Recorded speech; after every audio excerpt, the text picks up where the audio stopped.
All right, we're back with another episode of the One Piece live action review. So in this episode of the One Piece live action, we just finished the Romance Dawn arc in episode 1, essentially, where Zoro and Nami become part of the crew. In this episode, rather, we have the Buggy arc, which is when the Straw Hats go to Orangetown. And so Zoro, Luffy, and Nami are captured and they're trying to escape, and Koby's in there as well. So the first thing I noticed about this, there was a flashback with Luffy and Shanks. I think it's pretty okay. When I first watched Shank, I will notice that I didn't think he was a great choice, but I think he's pretty good now. This is my second watch through of the entire series, and I think that Shanks is pretty okay.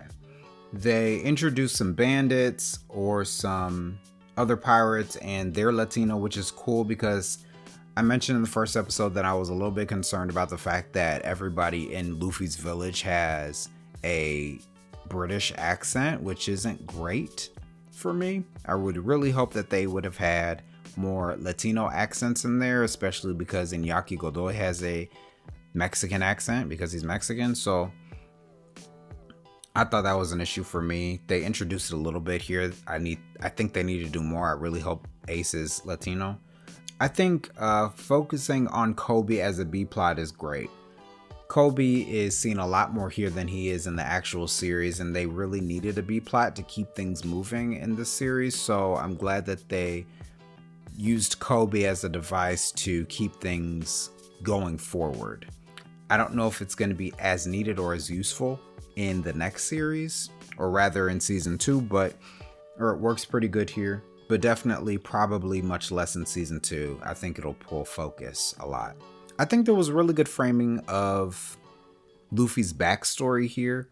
I like the framing of the backstory, how it went back to his days with Shanks, and that it felt good. It felt right. Now, I will mention that throughout this episode, and this episode is rather straightforward, there isn't a whole lot of moving pieces here. It's just the capture by the Buggy Pirates and how they escape, essentially.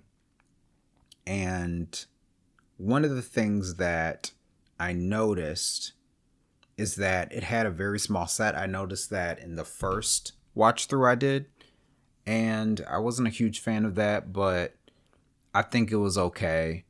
I just wish that they had given more of a look at what Orangetown actually was.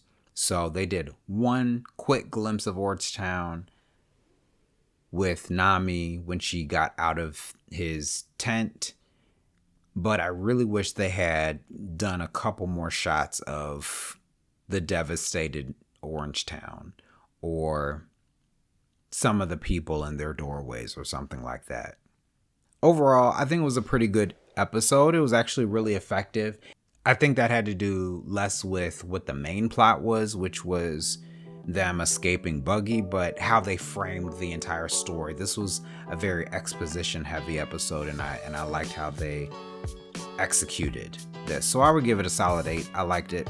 And I think that's it. Thank you for watching episode 2 of the One Piece live action review. Check out the main series, One Piece live action on Netflix, and check out my next episode, episode 3, where we look at the series again. See you soon.